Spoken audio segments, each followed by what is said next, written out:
Hi friends, welcome back to my YouTube channel English Tutorial with NG Set. 2026 সাল semester 4 এর যে সমস্ত ছাত্রছাত্রী উচ্চ মাধ্যমিক পরীক্ষা বসতে চলেছে তাদের জন্য এই ভিডিওটা অত্যন্ত গুরুত্বপূর্ণ। ভিডিওটা প্রথম থেকে শেষ পর্যন্ত মনোযোগ দিয়ে দেখবে এবং ভালো লাগলে লাইক শেয়ার কমেন্ট করবে এবং চ্যানেলটিকে সাবস্ক্রাইব করে রাখবে যাতে পরবর্তী ক্ষেত্রে তোমরা আবার নতুন নতুন ভিডিওগুলো হাতের সামনে পেয়ে যাও। চলো দেখা যাক আজকে ভিডিওতে কি টপিকস আছে। আজকে আমি তোমাদের একটা লিও টলস্টয়ের লেখা 3 কোশ্চেন্স এই পড়াটা থেকে আরেকটা গুরুত্বপূর্ণ প্রশ্ন এবং তার উত্তর আপলোড করতে চলেছি। চলো দেখা যাক ভিডিওটায় কি আলোচনা করেছি। তোমরা কোশ্চেনটা দেখতে পাচ্ছ। কোশ্চেনটা হচ্ছে what were the 3 questions the tsar wanted to be answered. এটা হলো ফার্স্ট পার্ট এবং এটার জন্য মার্কস দেওয়া আছে 3। তারপরেরটা হচ্ছে why did he need the answers, এটার জন্য মার্কস দেওয়া হচ্ছে 1। আর why was it is satisfied with the answers given by the scholars and learned man, এটার জন্য মার্কস দেওয়া আছে 2। তাহলে 3+1+2 আমার টোটাল 6 মার্কস। তাহলে ফার্স্ট কোশ্চেন যেটা দেওয়া আছে সেটার জন্য অ্যান্সার কি হবে আমরা একটু দেখে নিই। In 3 questions by Leo Tolstoy, the jar wanted answers to 3 important questions. এটা হলো প্রশ্নটার ইন্ট্রোডাকশন। এই ইন্ট্রোডাকশনটা দিয়ে আমরা উত্তরটা শুরু করব।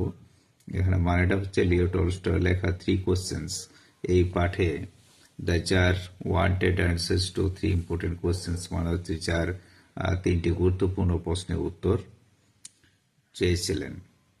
The first question that occurred to him was how to know what was the right time to begin every action. প্রথম যে প্রশ্নটা যার মাথায় এসেছিল সেটা ছিল যে কিভাবে জানা যায় যে প্রত্যেকটি কাজ শুরু করার সঠিক সময় কোনটা। The second question that troubled him was who were the right people to listen to.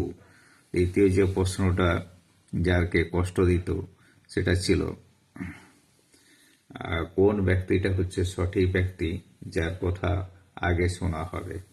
And the third one এবং তৃতীয় কোশ্চেনটা ছিল ওয়াজ how to know what was the most important thing to do, সবচাইতে গুরুত্বপূর্ণ কাজ বা জিনিস কোনটা সেটা কিভাবে জানা যায়। এটা হলো আমাদের 3 মার্কসের পার্টটা কমপ্লিট। এরপর 1 মার্কসের জন্য আরেকটা রয়েছে। কোশ্চেনটা হচ্ছে why did he need the answers, কেন তিনি এই উত্তরগুলি চেয়েছিলেন। এটার জন্য অ্যান্সার লিখবো the tsar needed the answers to the questions to enrich the domain of his knowledge so that he would never fail in anything he would undertake. এটা মানেটা হচ্ছে যার নিডেড দ্য অ্যান্সার, যার প্রশ্নগুলোর উত্তর চেয়েছিলেন, needed the answers to the questions এই প্রশ্নগুলোর উত্তর চেয়েছিলেন to enrich the domain of his knowledge, তার জ্ঞানের পরিধিটিকে বাড়ানোর জন্য, তার জ্ঞানের পরিধি বাড়ানোর জন্য, সো দ্যাট যাতে হি উড নেভার ফেল, যাতে তিনি ব্যর্থ না হন, in anything he would undertake, যে কাজটাই তিনি শুরু করবেন সেই কাজটাতে যেন ব্যর্থ না হয়। এই জন্য তিনি এই অ্যান্সারগুলো চেয়েছিলেন।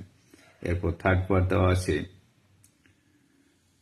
থার্ড পার্টের কোশ্চেনটা হচ্ছে why was he dissatisfied with the answers given by the scholars and learned men. যে সমস্ত পণ্ডিত ব্যক্তিরা বা বিশারদ ব্যক্তিরা এসেছিলেন উত্তর দেওয়ার জন্য তাদের উত্তরের সঙ্গে তিনি কেন স্যাটিসফাইড হননি, মানে অসন্তুষ্ট হয়েছিলেন কেন। এটার জন্য আমরা অ্যান্সার লিখবো third part he was not satisfied with the answers, তিনি এই উত্তরগুলিতে সন্তুষ্ট হননি given by the scholars and learned men, সমস্ত পণ্ডিত ব্যক্তি বা স্কলার যারা এসেছিলেন তাদের উত্তরগুলোতে তিনি সন্তুষ্ট হননি। বিকজ দে অ্যান্সার্ড ডিফারেন্টলি, কারণ তারা প্রত্যেকেই আলাদা আলাদা উত্তর দিয়েছিলেন। The answers were confusing and contradictory, এবং উত্তরগুলি ছিল অত্যন্ত বিভ্রান্তিকর এবং পরস্পর বিরোধী, যার জন্য তিনি সন্তুষ্ট হতে পারেননি। তাহলে আজকের ভিডিওটা এই পর্যন্তই, দেখা হচ্ছে পরের ভিডিওতে। ততক্ষণে চ্যানেলটিকে সাবস্ক্রাইব করে রাখবে যাতে করে পরবর্তী ক্ষেত্রে আবার তোমরা গুরুত্বপূর্ণ ভিডিওগুলো হাতের সামনে পেয়ে যাও। সকলকে ধন্যবাদ।